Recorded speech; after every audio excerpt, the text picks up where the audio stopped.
സഹനങ്ങളുടെയും വ്യതകളിൽ നിന്ന് പ്രത്യാശയുടെ പൊൻകതിർ വിടർത്തി യേശു ഉയർത്തെഴുന്നേറ്റതിനെ അനുസ്മരിച്ച് ക്രൈസ്തവർ ഉയർപ്പു തിരുനാൾ ആഘോഷിച്ചു.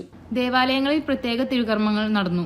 വിശുദ്ധ കുർബാനയും ഉയർപ്പിന്റെ തിരുസ്വരൂപം വഹിച്ചുള്ള പ്രദക്ഷിണവും ദേവാലയങ്ങളെ ഭക്തിസാന്ദ്രമാക്കി. പ്രത്യാശയുടെയും ശാന്തിയുടെയും ഈസ്റ്റർ സന്ദേശം കൈമാറി ദേവാലയങ്ങളിൽ ദിവ്യബലിയും വീടുകളിൽ ആഘോഷങ്ങളും നടന്നു. വിവിധ ചടങ്ങുകളോടെ വിശുദ്ധ വാരാചരണത്തിന് സമാപനമായി. കോട്ടപ്പടി സെന്റ് ലാസേഴ്സ് ദേവാലയത്തിൽ തിരുകർമ്മങ്ങൾക്കായി വികാരി ഫാദർ ഷാജി കൊച്ചുപുരയ്ക്കൽ മുഖ്യ കാർമ്മികത്വം വഹിച്ചു. അസിസ്റ്റന്റ് വികാരി ഫാദർ തോമസ് ഊക്കൻ, ഫാദർ വിബിൻഡോ ചിറയത്ത് എന്നിവർ സഹകാർമ്മികത്വം വഹിച്ചു.